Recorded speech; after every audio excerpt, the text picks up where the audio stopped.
Okay, so Irigaray sharing the world, part one. No, part two. All right, so before I get in the text, I want to go over a few of your comments, which were interesting. I'm going to look at Halmurad, Pario, and Zabala today. So, starting with Halmurad.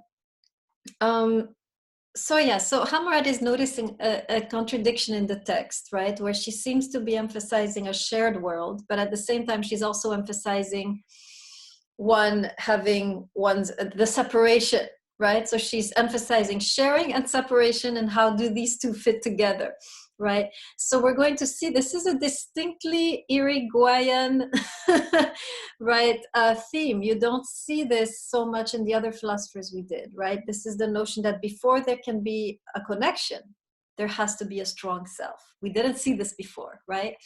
Kind of. I mean, with Levinas, we know that before you can be generous, you have to have gone through the stages of enjoyment. We didn't emphasize this, but for Levinas, you do need a strong self before you can give yourself to the other. You need to have receive the resources that you need that you can then offer, right? So we didn't talk about it, but Levinas does say that. So, but the rest, right, Shati and so forth, all talk about the building of the self through the relationship, right? Irigaray is going to part ways with, she's going to be close to Levinas, and actually she knows Levinas. She quotes Levinas in other texts, right? So she's familiar with him. But she's going to part ways with people like Buber, Shati, because for her, before there can be a connection that is a connection which is healthy. Of course, there can always be a connection, right? But we want it to be a healthy connection, right? Before there can be a connection which is healthy, fecund, and so forth, the self must first have acquired a strong sense of who they are, what are their values, what are their desires, what are their specific likes, dislikes, and so forth. And so that's where she parts ways, because for her, you first have to build yourself, and then you can be in a relationship, right? So that's why the other book that she wrote called To Be Two, right, is really the summary, right? You have to be two before you can be in a relationship. You can't be one merging into the other, which is, so she's, you can sense she's talking as a woman, because this temptation of merging into the other is very feminine, right? Women often, right, end up merging with their partners. They want to please them. They don't want to, they have trouble expressing their desires. They have trouble remembering who they are sometimes, right?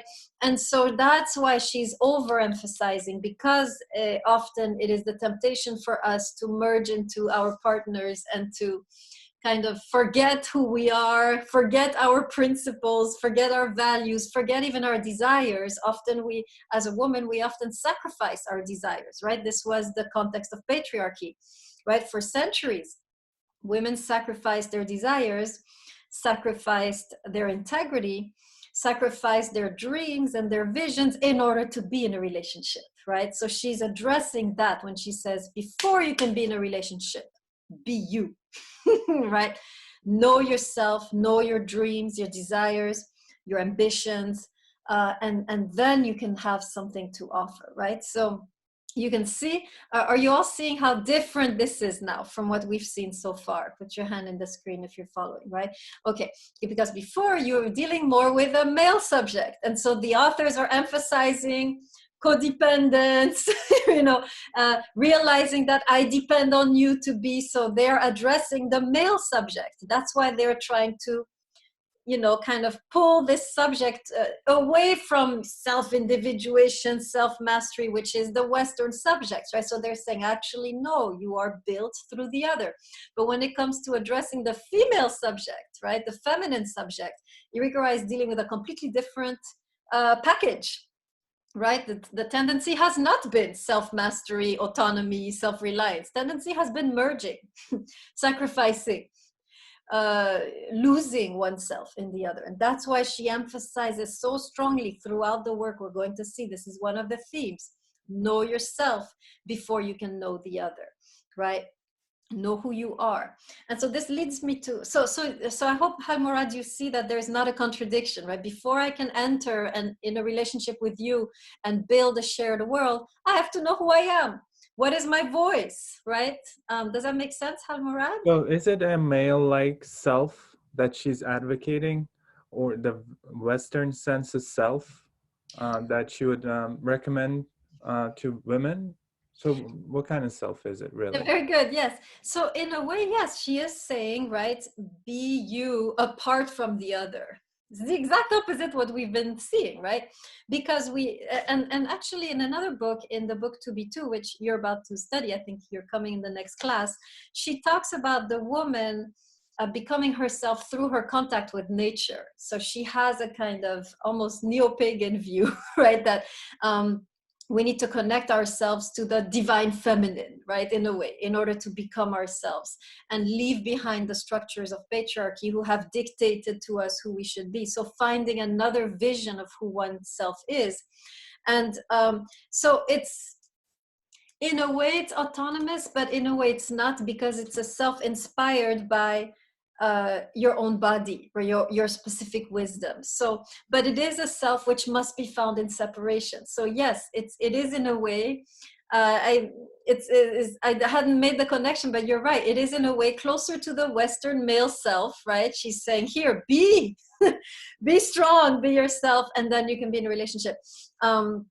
So yes, the only difference perhaps is that she makes this as a prerequisite for relationship, whereas the Western self stays in its isolation, perhaps. Does that make sense, Halmurad? Yeah, I see it, and that she sees beyond that. It's not like a stopping point. Yeah, yeah, yeah. It's like a step towards something that's higher.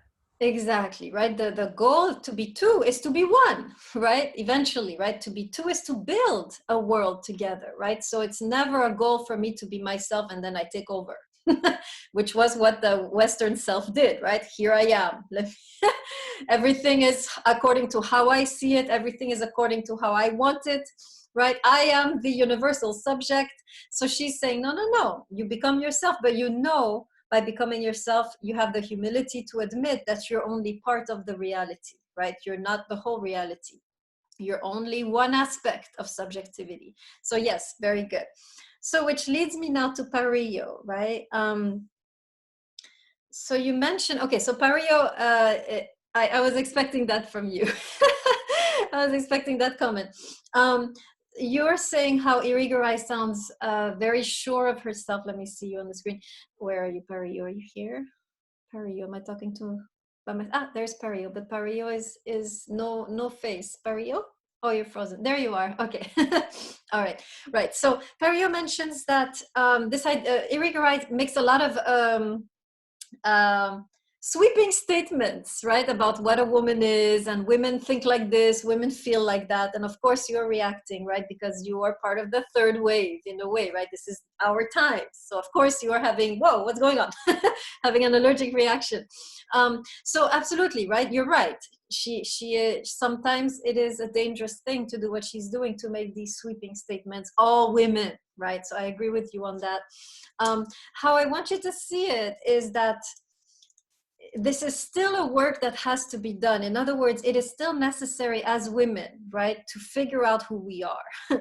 And so, yes, she's going about it by making it a sweeping statements.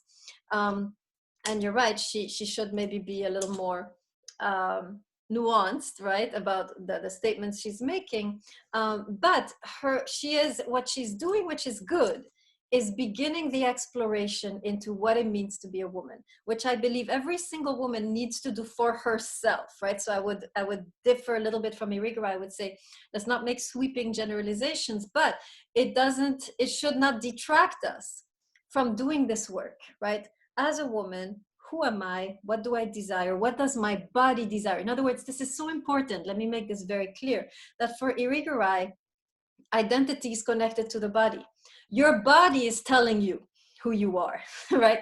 You sense who you are. Your body's feelings, I like this, I don't like this, I'm afraid, I'm anxious, I love this, I enjoy this. Your body is indicating to you who you are, right? So what Irigaray is pointing to, right? What she's trying to do is point every woman back to her body. Know your body, know your desires, know your gut feelings, know who you are, because only then can you enter the world and offer something, right? Am I making sense, Perio? Yeah, that does make sense. Good. So I agree with you, right? General statements is dangerous, especially if you come from a third wave perspective and you're tired of being told who to be as a woman.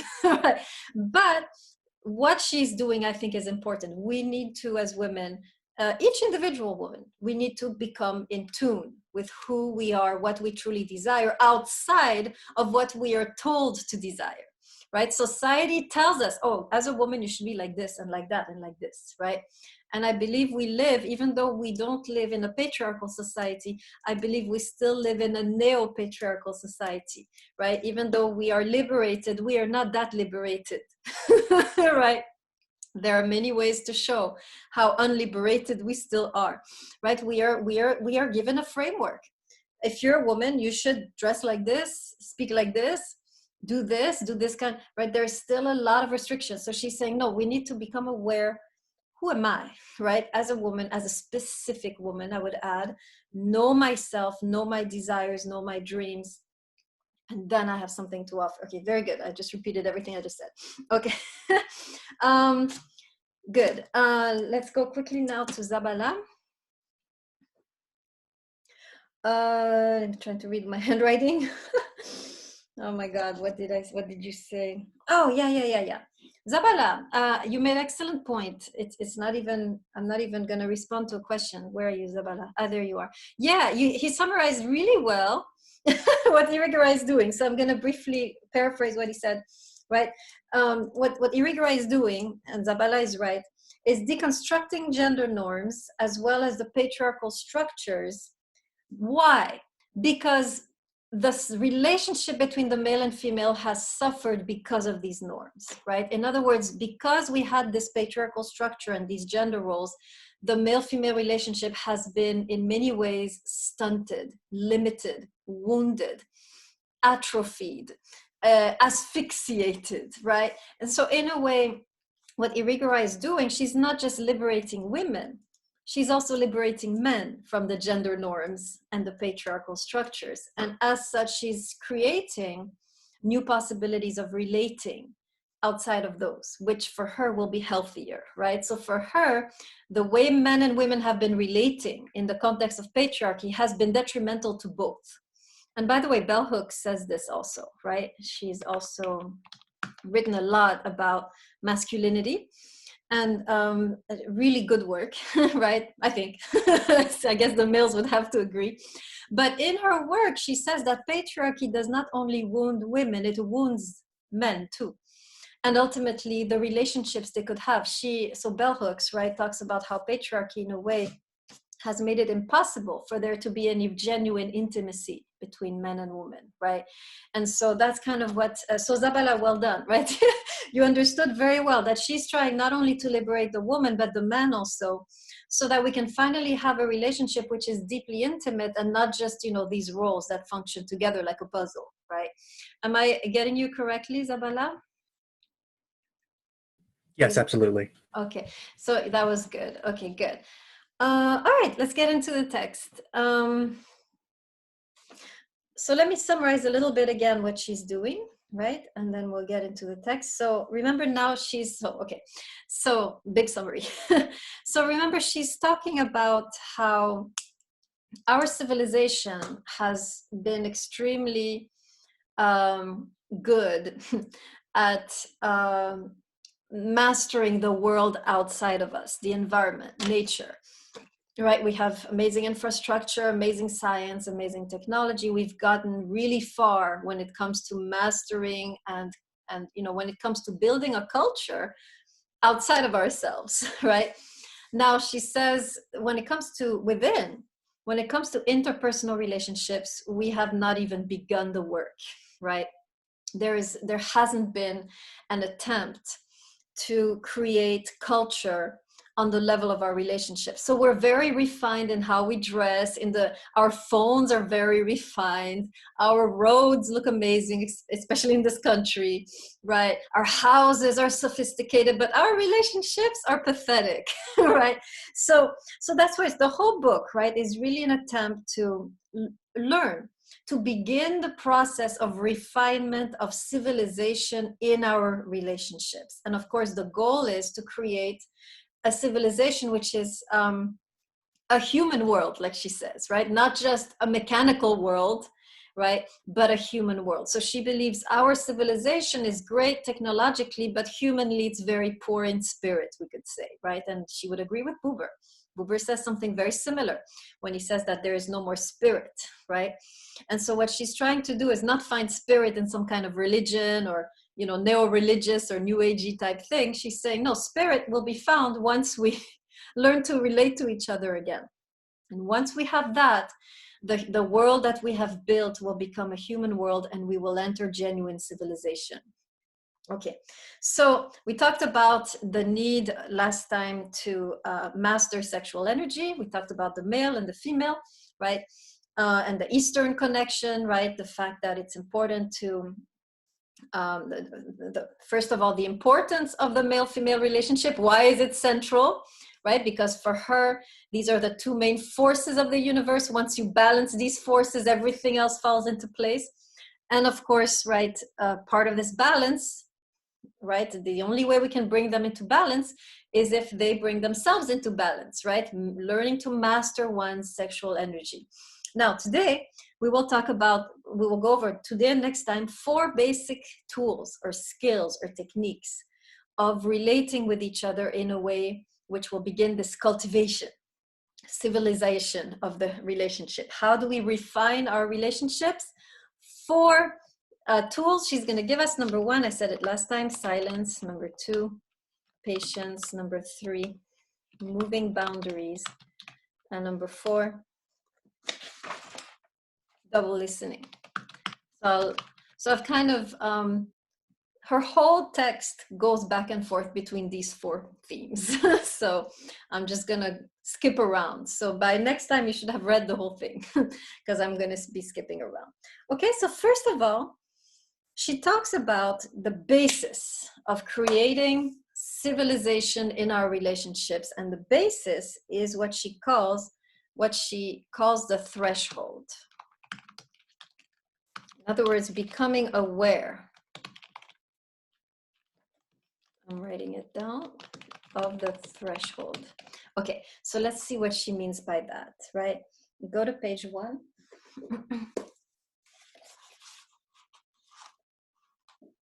Real one. Okay, she's talking about the opening of a threshold. First line, the path towards the other. Are you there? Put your hand in the screen. Okay. So she begins, right? We're beginning the process of refinement, but first we have to establish this foundation, and this is the path towards the other is first a path towards the infinite. You can hear Levinas here, right? She's very Levinasian. It's exactly the words of Levinas, right? An infinite in which both I and the other risk losing ourselves. So it's true, she recognizes that in relationships, often it ends up that one overtakes the other, right? This is the problem with relationships, is that often it becomes a power struggle where the strongest one wins. And you can look at most relationships, there is this kind of master-slave, right? To use Hegel's terminology, dynamic. So this is page 1, line 1. The path towards the other is first the path towards the infinite. Okay, so where we risk losing each other. So she, and especially as a woman, right? She's aware of this because as a woman, she historically, right? I'm not saying this is an inherent trait in women, right? Neither is she. What she's saying is that it's an acquired trait, right? Historically, we have lost ourselves in our partners, right? And so that's why she's constantly addressing that. Even though it might not be an inherent trait at all, right? This is something that we have learned over the centuries, watching our mothers, our grandmothers, right? We lose ourselves. And so then she says, therefore, a threshold is lacking that marks the limits of the world of each one. And here she's cutting, right? She is cutting through how shall I put it? She's cutting something that no one has ever cut, right? So for so long, the woman has been entirely merged with her husband, right? In fact, she carries the name of the husband. Her children carry the name of the husband. This is already, but I'm not going to preach to you to keep your name, right? But this is just to give you an idea that the woman, once she gets married, she is Mrs. So-and-so, right? So this has been historically, so yes, we now keep our names. We're trying to, we're trying to evolve, as Tessia Miller is mentioning, right? But historically, genetically, we are still very much conditioned to when we're with a partner, boom, we are taken over. And so Irigaray here is making a cut, which is very, very powerful. And it's pioneering, because she's saying, no, right?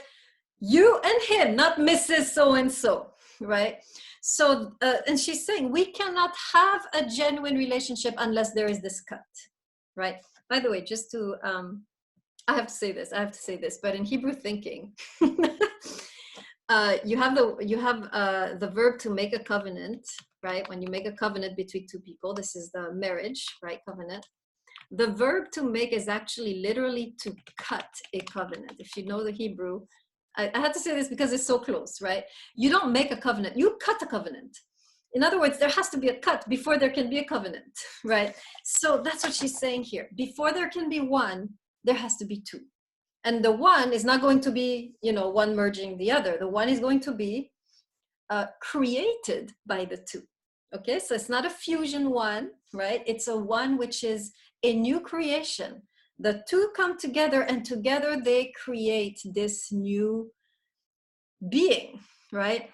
Okay, so that's very important. So, and this for her, this ability to separate, right? To realize that the other is not me, the other is not like me, the other is not mine, right? Let me write these 3 points, right? The other is not me, not like me, not mine, right?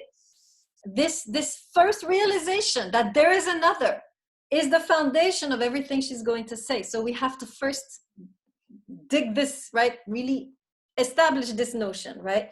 That this awareness that there are two worlds or more, just to respond to Parillo, who's complaining about the binary, right?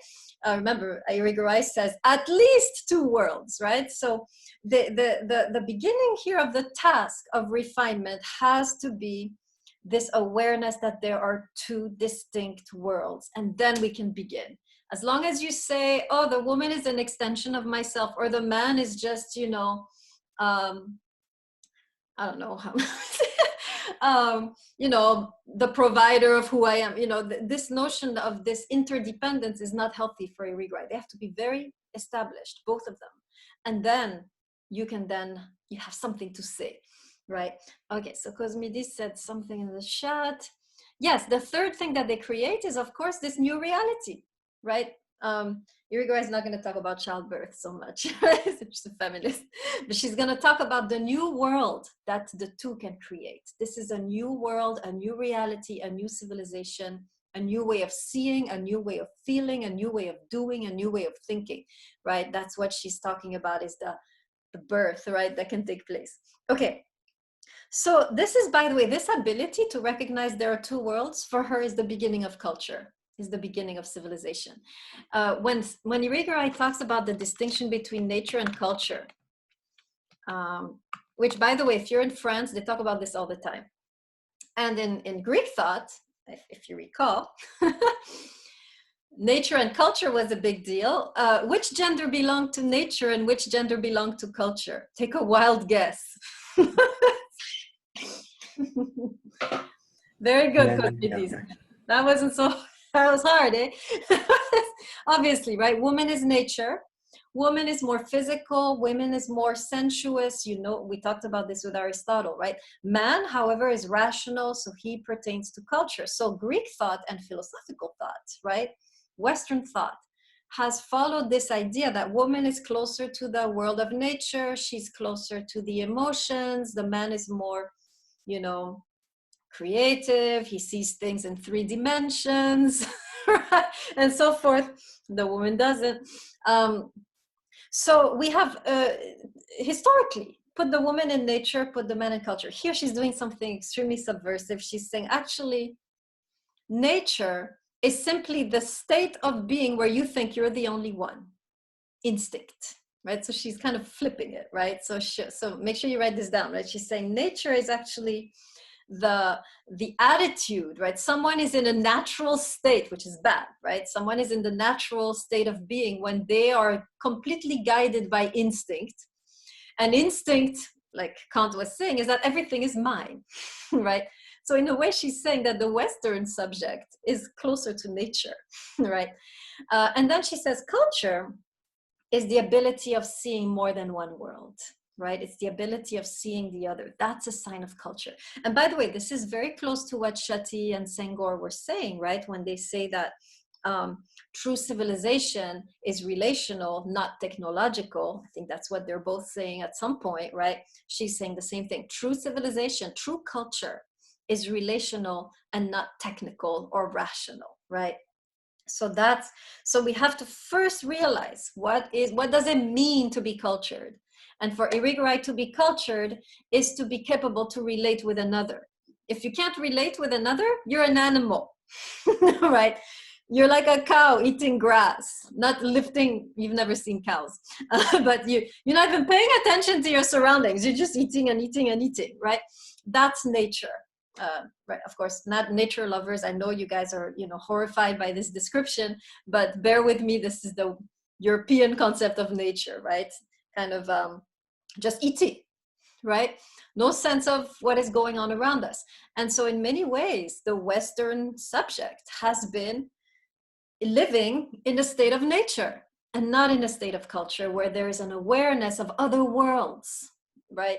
And so she's stating very clearly, civilization refinement is relational, it's not rational. Are we clear so far? Everybody following me? Any questions? Okay, any questions so I can take a break? All right, so then let's go into the first one, which is silence. And this one, a lot of you struggled with that. You go to your therapist when you're having some problems with your partner, and always the same thing they will tell you, you need to communicate better. It's all about communication, a very Western approach, right? Irigaray is saying before there can be any communication, you have to learn to practice silence, right? So what does this mean, silence, right? Let's look at a couple quotes, and then actually I'm going to invite you for all of these, for these 4 themes, we're going to think about them together. We're creating a shared world, right? So I'm not going to be the Western subject, right, imposing on you the meaning. She's, I think, through writing in this way, in this kind of poetic way, she's inviting us to think about it together. So we're going to talk about it together. What does it mean, silence? What does it mean, patience? These are the 2 things we'll do today.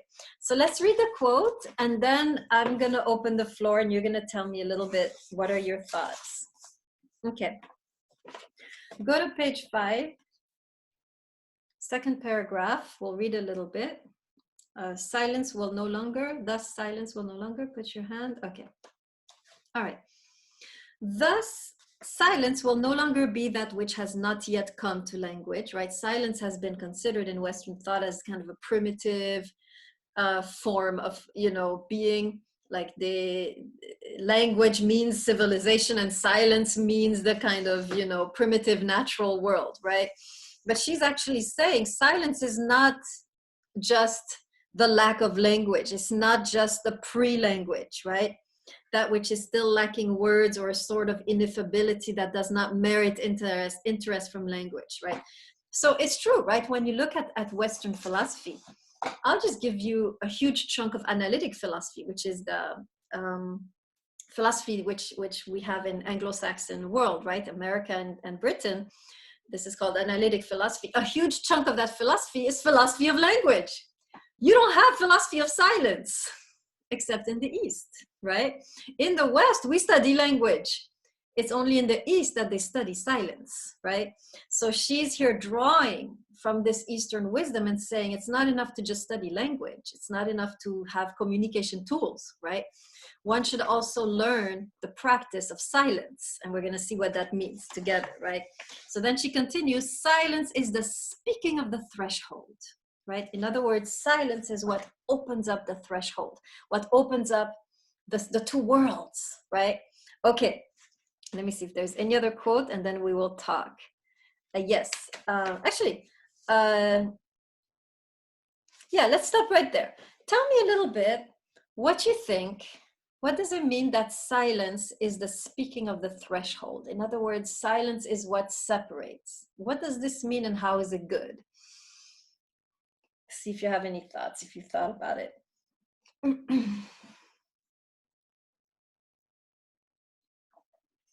Why is it so important to learn silence? And more specifically, I think Halmurad asked this, what is silence? What does she mean by silence?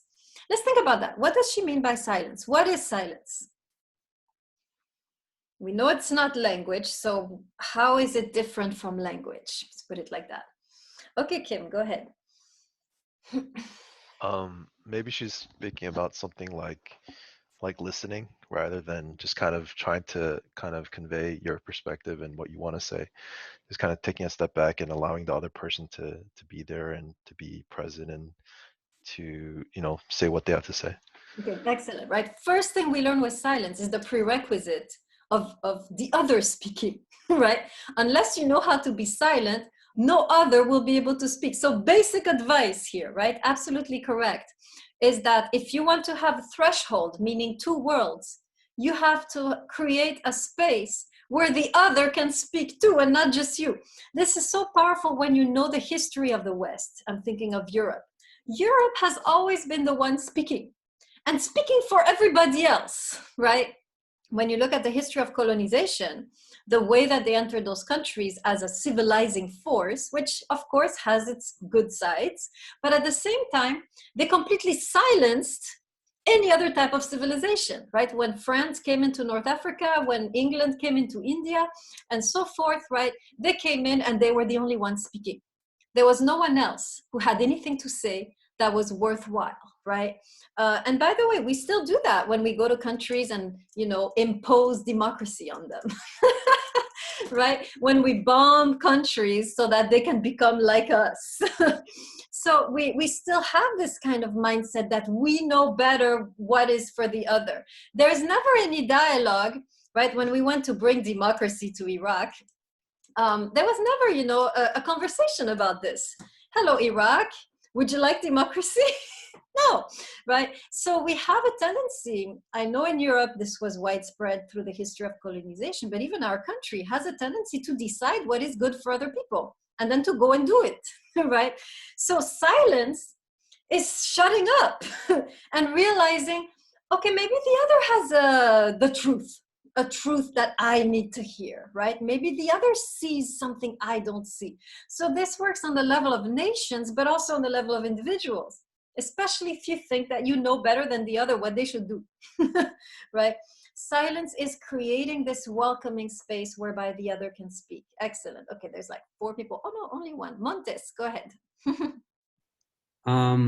Would she also like refer to silence as like, in a sense, like listening to yourself and like understanding who you are first, like quietly, like realizing like what you want to do as opposed to like outwardly speaking and saying, oh, I'm going to be this and I'm going to be that and do this and that to other people. So it's more internalized as well in silence. I like very much what you're saying. I have to find the exact quote, but I think this is in line with her because Irigaray in other texts actually speaks about meditation, right? The necessity to come and know oneself through silence, right? And meditation is precisely such a practice where you create silence in your mind so that you can, and the mind, what is the mind? The mind is what society tells us is true, right? This is why in order to reach your true self, and Irigaray will be so happy with what you just said, you have to silence the mind. That is to say, silence the voices of patriarchy, of society, of everything that you've been taught so that you can reach your true self. So yes, I like that very much. I hope everybody's writing this, right? Silence as a way to access also your deeper self, as a way to create a space for your deeper self to emerge, and putting aside momentarily the voices of society, how things should be. Very good. I like that. Thank you, Montes. Anybody else want to add anything about silence? Okay, let's go to the quotes. You'll see that it echoes some of what she said. Page 6. Top of page 6. Let's start bottom of page 5. Western philosophy. Are you there? Put your hand. Okay. Western philosophy has cared about the relations of the subject to things. We know that already, right? We've created technology, science. We like the relationship of the self to the world, right? And about the relationships between things and the world. Okay, but very seldom, that's true. Western philosophy has very seldom spoken about the relations between two subjects, especially two different subjects. That's very true. Even if they talk about the relationship between two subjects, like Levinas, Buber, it's not between two different subjects in the gender sense, right? It's still humans, right? They still have common characteristics. Very good. So the only place where speaking is really indispensable, but a speaking that only happens from a lack of words, which does not, okay, so let me get the sentence right. Western philosophy, blah, blah, blah, very seldom. The only place where speaking is really indispensable, but a speaking that only happens from a lack of words. Now, continuing, which does not necessarily give rise to sadness or frustration. In other words, the inability to communicate, which is always initial between two different people, is not a bad thing, right? Because, I can't read because my book is like, okay, but rather to the joy of opening to another source of a new saying. Okay, that's what you guys were saying. So silence, basically you can summarize it like this. Silence is putting aside what I think is the truth, right? How I think things ought to be. My knowledge, my representations, my expectations, right? Everything that I think I know. Silence is putting that into suspension, right? It's going back to the Socratic truth. I know that I don't know, right? Before you can have any honest interaction with someone, you have to acknowledge that maybe you don't know everything. If you come to someone and you know everything, they don't exist.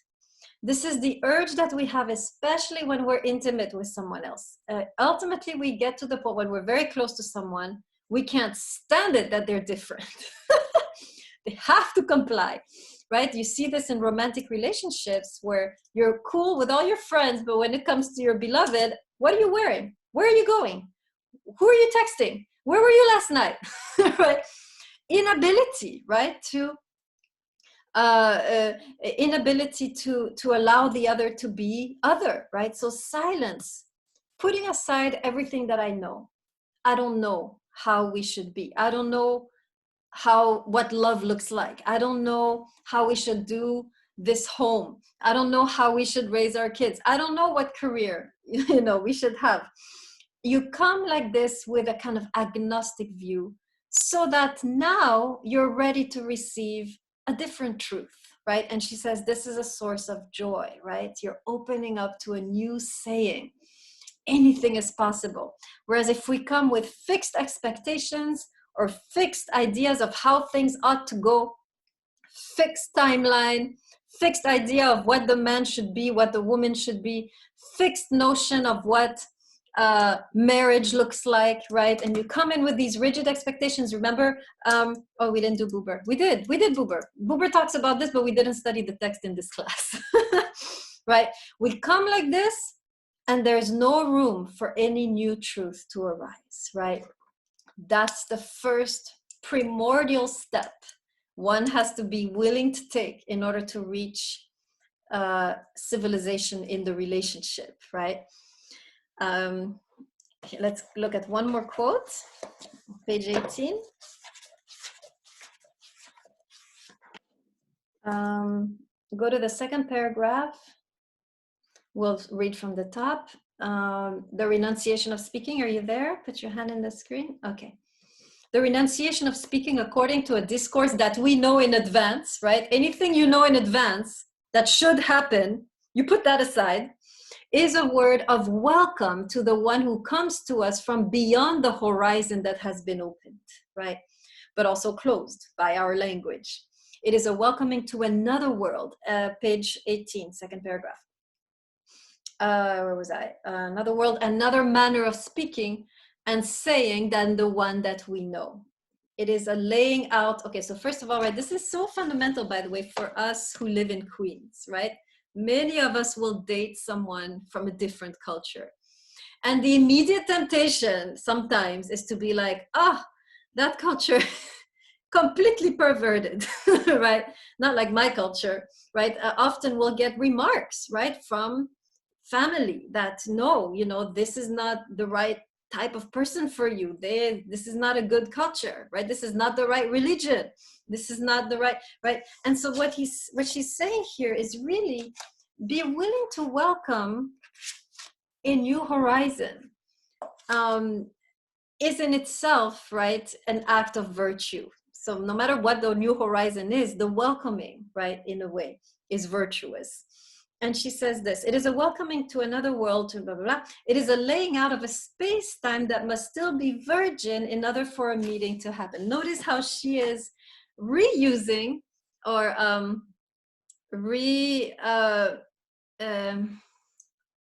remanipulating the concept of virginity, which is fundamental in patriarchy, right? Patriarchy says, can't have a relationship if the woman's not a virgin, and the man too in certain cultures, right? So virginity is the condition, right, of intimacy in the patriarchal culture. She's taking it and using it differently. She's saying, yeah, I agree, virginity, but not in the sense you think, right? Virginity in your mind, right? Being able to open your mind and be free of anything else, right? That is what makes the encounter possible. So she's talking about not so much a virginity of the body, right? As she's talking about a conceptual virginity. Be willing to set aside all expectations, all past baggage, all, how shall I put it? All these stories that society told you about X, Y, and Z, put it aside, so that you can enter free, right? Open for whatever is going to take place. Okay. Any questions on the silence part or comments? No? Well, this certainly sounds like an ideal to which we should strive. To me, it seems like most of the time we could perceive the other as a threat. You know, we don't want to interact because they might challenge us. They might throw us off our moral pedestal, sort of thing. You know, yeah. So how do we achieve that state? How do we really come to silence then? So I agree with you, right? Especially patriarchy has taught us that the gendered other is a threat, right? There has been so many rules around the romantic relationship between man and woman that we are always suspicious. I can't give this much because you and the, you know, then you're going to take advantage of me and blah, blah, blah, right? So it's true, especially when it comes to the male-female relationship, there's a lot of fear on both sides, right? There's a lot of fear that often comes from what we have seen in the past or experienced in the past, right? You go through a breakup when you're 17 years old. You don't love again till you're 30, maybe, right? So silence is also this way of, you know, recovering one's virginity, right? If you could put it like that, is really allowing yourself to fight the fear. This is the fundamental problem, right? There is the fear, which is coming from the mind telling you, he's going to take advantage of you. She's going to cheat on you because of what you have seen, because of what you have heard, because of what you have been taught, right? And so what she's saying is, in a way, we have to fight this fear in order to live the relationship. Now, you're asking me how, right, Almurad?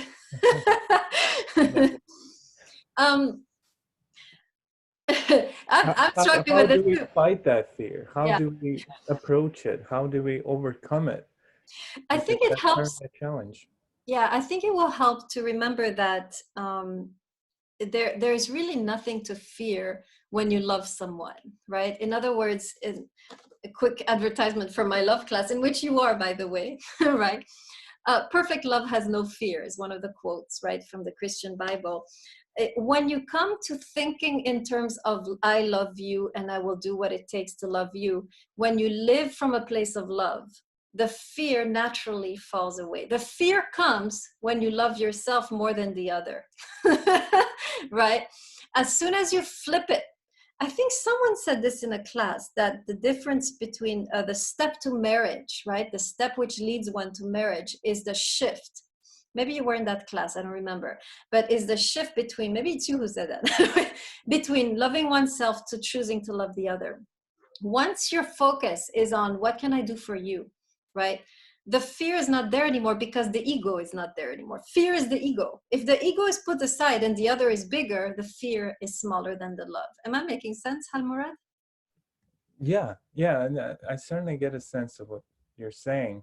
But it's, again, going back to the very first question, how do we remain that self that she's advocating? Like in the first chapter, she wants us to preserve that identity and then become two. How do we deal with that? So she would suggest probably learning to acquire love for yourself. In other words, finding sources of love beyond the other. I think Kierkegaard talks about this too, right? If you recall from the class. Irigaray, in her book To Be Two, which you should be reading right now because you're in the other class, if you read the first chapter, she talks about sourcing herself in nature, resourcing herself in nature, and from that place offering her love to the other, right? So it's not, you're not sourcing yourself from the other, because at that moment fear is going to take over, because what if the other dies or leaves you? Then I'm left with nothing, I'm going to die, right? So she talks about we have to find sources of love outside of ourselves, because love is about giving, not about taking, right? So she actually talks about sourcing herself as a woman in nature, right? Or in the divine feminine, or whatever you want to call it, or through meditation, through spiritual practices. Once you have acquired a strong flow, connection with the source of love, right? Then you can love without fear, because you don't depend on that other to be loved. You're just giving love. And if they're not there to receive it, you still have your source. Does that make sense, Halmurad? Yeah, yeah, and you're right about Kierkegaard, because once you experience a breakup, for example, you don't stand to lose anything. In fact, you gain through that relationship. So there's nothing that we should fear in reality. Exactly, right? He's referring to the text in Kierkegaard, which says that love hopes all things and is never put to shame, right? The sense that if you love someone so much that you're able to let them go, even if they go, you have loved them so deeply that you have in a way tapped into a part of yourself you didn't even know existed, right? If you're able to love someone, even if they hurt you, you have reached into yourself so deeply that even if the lover is gone, you have connected to love, right? And yes, Cosmidis, that's the idea in Kierkegaard of the tree, right? You have found love in yourself or in some kind of practice, whether it's nature or the divine feminine or, you know, some spiritual practice. And at that moment, you don't have to fear, right? Whether the other receives your love or not, right? Because you are already grounded, right? The tree doesn't fear if the fruits are falling, it fears to be cut at the root, right? So that's the idea. So that's how it's possible, I think, now going way beyond this text, right? That's how it's possible to love without fear, and therefore to have this genuine silence, because the silence is always broken by fear. Whatever thoughts of anxiety you have in your head is fear, right? The moment you get rid of the fear, silence, and just love. And at that moment, you become this virginal territory again, right? Any of you who want to become a virgin again, that's the path. In case you were wondering, right? This is beautiful, right? What she's saying in a way is that you can't take away someone's virginity, because virginity is mine. I can recreate it for myself. It's a property that belongs to me. It's not something that someone can take. In later texts, Irigaray says very beautifully that virginity is something that you offer. It's not something that someone can take, right? And what she means by virginity is this ability to free yourself of the fears of all of this baggage, the fears that come from past relationships, and just be willing to love without fear. At that moment, you have reached this space-time that is virginal, right? And at that moment, you are in the silence necessary for creating something new. Are we good? All clear? Any questions? Okay. All right, so next time, because now we have no time, next time we'll talk about the other three: patience, moving boundaries, double listening. I would really suggest, by the way, right now, if you like Irigaray, in the next hour, I'm teaching a class on the ethics of sexuality. So in that particular class, we're gonna talk about how the man and the woman can forge a relationship that is more intimate, because when you're talking with sexuality, often you miss the intimacy, right? So she's going to give us some skills and techniques how to create intimacy in the context of a sexual relationship. So if you want to go deeper in Irigaray and you want to learn more about this refinement of the relationship between male and female, you can stick around. I'm not going to close the Zoom. It's the same classroom. So you can just stick around and listen to that lecture on Irigaray. It's another book, but it'll give you a very profound insight into how to share sexual energy, right? Last time we talked about how to master sexual energy. In this class that I'm about to teach is how to offer it in a way that creates intimacy. So you're totally welcome to stick around for that class. I have 1 minute. I'm gonna do a quick commercial for my classes in the spring. Yes, it's recorded. Yeah, you can always reach those classes. So the class that I'm about to teach on Irigaray, you can find it if you want to listen to it later on PHIL 104 in the YouTube channel, right? And this is Irigaray. I mean, it's going to be under the title 2B2, part 1. So if you want to listen to it later. And I do the second part on silence, right? This is Philosophy 104. So it overlaps, right? It's still the same book. 2B2 part 2 is going to be on silence. So if you want to go deeper into Irigaray, you're welcome to join those classes. Okay, quick advertisement for my classes in the spring. So there's the famous Ethics of Love class. This is ethics. It's called ethics, but I'm writing it under, I'm focusing on love. So in that particular class, if you're in a relationship or you want to be in a relationship or you just broke up, that's the class for you, right? You're going to finally understand what went wrong, what you can do better, how you can build a lasting relationship. And we're going to be digging into some of the treasures of philosophical works, right? Talking about love, about how to forge, how to really develop the skill and the artisanship, right, of building a lasting relationship. So strongly recommend, if you already took 104, you can take it under another number. I can talk to you about that, right? If you want to take the class, but under another number, that's fine. So I'm inviting you guys to this class. And then there's the famous class, Philosophy 250, Plato and the Bible. This class is going to be very special in the sense that I'm going to be looking at the rebel texts of the Bible. I'm going to be looking at all of the subversive, anti-patriarchal, anti-institutional texts. We're going to be looking at these rebel books that go against the mainstream institutionalized religion, go against the mainstream patriarchy, which is in the Bible, that subvert the patriarchal structures. We're going to be looking at some very strong, powerful women figures. We're going to be looking at some Stoic thought in the Hebrew Bible. There is a lot of thought that there's a particular book we'll study called the Book of Ecclesiastes, which is really talking about, which is a mixture of Stoicism and Epicureanism, right? So we'll be dealing with that, and then we'll be going maybe a little bit in the Gospels. But this is going to be a fascinating class if you want to really know the Bible in a completely different perspective, right? If you want to know the rebels of the Bible, of the Hebrew Bible. So yes, Cosmidis, this was the rebel women and the men who love them class. Part of it, not all of it, but yes, part of it will be that, rebel women and the men who love them. That was a class I was going to teach. But yes, this will be part of it. So in that particular class, we'll be doing the book of Genesis, which is fascinating, which talks about gender relations from the beginning. We'll be doing the book of Job, which is about suffering. Ecclesiastes, which is about the absurd, and then either the Song of Songs or Esther. I haven't decided. And then I think I will do the Gospel of John, a very philosophical text. So these are the philosophical books of the Bible, right? The existentialist books. And they are actually very shocking to read if you're coming from a religious background, right? They're very subversive, very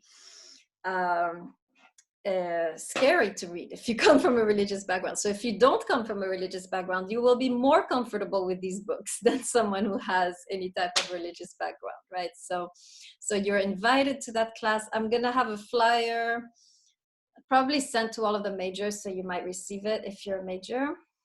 Any questions on those classes?